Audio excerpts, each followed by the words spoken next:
So coming back to this conversation, I was as we were talking, I was just thinking. When we talk about millennials, we say that they get frustrated very fast. So I was just wondering that was it not true in my father's generation? My father was working for the government of India at a very senior level. Of course, he retired from the government of India itself. So did he not get frustrated versus are my millennial friends not getting frustrated? I think the frustration level is exactly the same. But what separates the millennials now is they have the courage to talk about the frustration and to step out and take charge of their lives. That's probably the difference. So once again, I think that's a great strength. Okay, when they have the courage to take charge of their lives, I think organizations should learn to leverage on that strength. So I'll talk about one of the small experiments that I did with my team. So I worked as a CHRO for a multinational oil and gas company till very recently. And oil and gas business went through 2 recessions during the 5 years that I was there. I joined the company the day Modi became Prime Minister. And, I share my birth date with him. So I'm known as Modi for controversial reasons as well.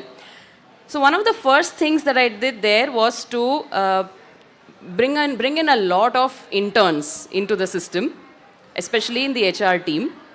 Because one is it would give me a huge cost advantage, especially when there is recession. And I also thought probably it would give me another advantage of differentiated thinking. So when a bunch of interns came in, they actually created in-house automation for HR processes within months.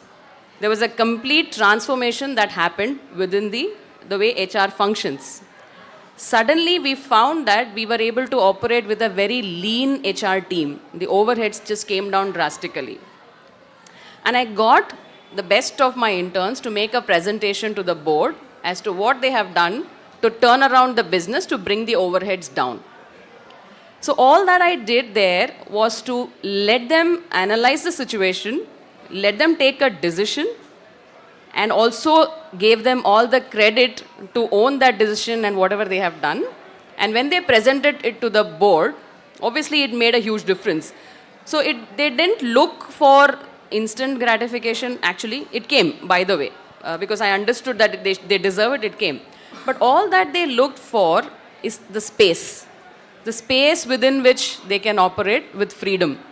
So I guess, I love to draw analogies from daily life. I like to draw very, very simple analogies.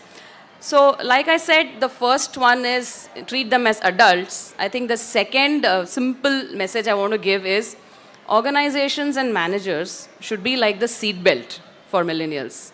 Just be there, snugly fit, and let them have the freedom to move around in their space. And the moment you see them faltering or falling, just tighten the grip. That's it. Whereas if you become a noose around their neck, obviously they will know how to escape, right? So just be a seat belt. So that's the second message I would like to give. Yeah?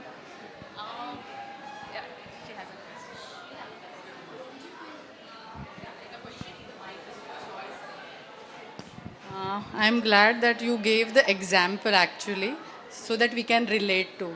And whatever the example you gave, I thought that the more important thing you did is you believed in them. And so the message is like, first thing is that you should believe them. Okay? Thank you. In fact, the first message that I gave is treat them as adults.